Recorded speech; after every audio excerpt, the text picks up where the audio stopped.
Have you ever thought about what really went on behind the scenes of the Manhattan Project? We all know the basic story. A secret wartime effort to build the world's first atomic bomb. But the official history often leaves out the most fascinating, strange, and even terrifying details. Today, we're going to pull back the curtain on the atomic bomb secrets that they never told the world. What if I told you that one of the biggest challenges wasn't just the science, but keeping thousands of people from figuring out what they were actually building? Or that some of the world's most brilliant minds made bets on whether they would accidentally set the entire planet's atmosphere on fire. This is the story of the hidden experiments, the spies, and the incredible human drama behind the weapon that changed history forever. First, let's talk about the sheer scale of the secrecy. Imagine a town that doesn't exist on any map. That was Oak Ridge, Tennessee. In 1942, it was just rolling hills. By 1945, it was a city of 75,000 people, the fifth largest in the state. Yet its existence was a complete secret. Residents, many of whom were young women fresh out of high school, worked 24/7 in massive factories without knowing their purpose. We're told. If you're asked what you're making here, just say tubes or parts for a washing machine. They were just one small piece of a colossal puzzle. One woman spent 2 years adjusting a single dial, making sure a needle on a gauge stayed in a specific position, with no idea she was helping to enrich uranium for the bomb. This incredible compartmentalization was the brainchild of General Leslie Groves, the military head of the project. His motto was simple: each man should know everything he needs to know to do his job and nothing more. This strategy was so effective that most workers only learned what they had built when the news of Hiroshima broke. But while the workers were kept in the dark, the project was crawling with spies. The most infamous was Klaus Fuchs, a German-born physicist who was a core member of the British delegation at Los Alamos. He was also a committed communist who believed the Soviet Union deserved to have the bomb to maintain a global balance of power. For years, Fuchs passed detailed technical documents, calculations, and designs directly to his Soviet handlers. He wasn't some bumbling agent. He was one of the top theoretical physicists on the project, privy to the most sensitive information about both the uranium and plutonium bomb designs. When his espionage was finally discovered after the war, officials were horrified. They realized he had single-handedly accelerated the Soviet atomic program by several years. It wasn't just Fuchs, though. There were others, like David Greenglass, a machinist at Los Alamos, who fed information to his brother-in-law, Julius Rosenberg. The Manhattan Project, despite its intense security, was leaking like a sieve. Now for one of the most chilling secrets of all, the Trinity Gadget Test, and the fear of igniting the atmosphere. Before the first ever atomic detonation in the New Mexico desert, a terrifying question arose among the scientists. Enrico Fermi, a Nobel Prize-winning physicist, began to wonder if the extreme heat of the atomic explosion hotter than the core of the sun could trigger a self-sustaining fusion reaction in the Earth's atmosphere. Essentially, could they accidentally set the air on fire, destroying all life on the planet? This wasn't just a casual thought.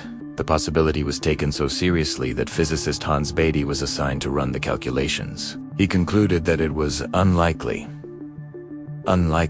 Imagine being the person who has to press the button based on that assurance. On the morning of the test, Fermi was reportedly taking bets from his fellow scientists on whether the bomb would ignite the atmosphere, and if so, whether it would destroy just New Mexico or the entire world. Thankfully, Beatty's calculations were correct. But for a few terrifying moments, the creators of the bomb genuinely contemplated the possibility that they were about to end humanity. Another dark chapter that's often overlooked is the series of post-war accidents at Los Alamos. After Japan's surrender, the frantic pace of research didn't stop. Scientists continued to perform dangerous experiments to better understand the physics of a critical mass, the point at which a chain reaction begins. These were called tickling the dragon's tail. In two separate horrific incidents, two brilliant young physicists, Harry Daghlian and Louis Slotin, were exposed to fatal doses of radiation. Daghlian accidentally dropped a tungsten carbide brick onto a plutonium core, causing it to go supercritical for a split second. He died 25 days later from acute radiation poisoning. Less than a year later, Louis Slotin was demonstrating the same type of experiment. The screwdriver he was using to keep two halves of a beryllium sphere separated from the plutonium core slipped.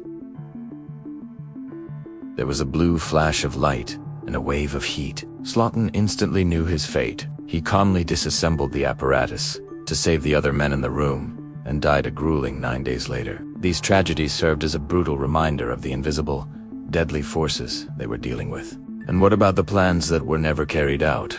We know about Hiroshima and Nagasaki, but they weren't the only cities on the target list. The target committee, composed of scientists and military officials, had a list of potential cities, including Kyoto, Yokohama, and Nagata. Kyoto, the ancient cultural capital of Japan, was at the top of the list for a time because it was a major industrial center that had been largely untouched by conventional bombing, meaning the effects of the atomic bomb could be clearly measured. However, Secretary of War Henry Stimson, who had honeymooned in Kyoto, personally intervened. He argued that destroying such a culturally significant city would cause irreparable resentment and make post-war reconciliation. With Japan nearly impossible, he fought President Truman on this point and eventually won. Kyoto was removed from the list, and Nagasaki was moved up in its place. The fate of a city, and hundreds of thousands of lives, was decided by one man's personal connection and foresight. Finally, one of the biggest untold stories is the sheer industrial might and innovation that went into the project, much of which became the foundation of our modern world. The project didn't just build a bomb, it kickstarted entire new industries. To separate the rare uranium-235 isotope from the more common uranium-238, they built the K-25 plant in Oak Ridge, which at the time was the largest building in the world under a single roof. The technology developed for this process, gaseous diffusion, required creating thousands of miles of pipes and millions of filters with microscopic holes of feet of engineering that had never been attempted. The project also spurred the development of the first electronic computers to handle the complex calculations needed for the bomb's design. The Manhattan Project was as much an engineering miracle as it was a scientific one, laying the groundwork for the nuclear power industry, computer science, and materials science for decades to come. The story of the atomic bomb is more than just a historical event. It's a collection of incredible human stories. Stories of secrecy, espionage, terrifying risks, and world-altering decisions made in secret rooms by a handful of people. It shows us the brilliant and terrifying heights of human ingenuity. The world we live in today, with its nuclear deterrence and nuclear energy, was forged in those secret cities and laboratories. The echoes of the Manhattan Project are still all around us. Thank you so much for watching. If this story fascinated you, please hit that like button and subscribe for more deep dives into the hidden corners of history. And if there's a story you want us to cover, let us know in the comments below. We read every single one. See you in the next video.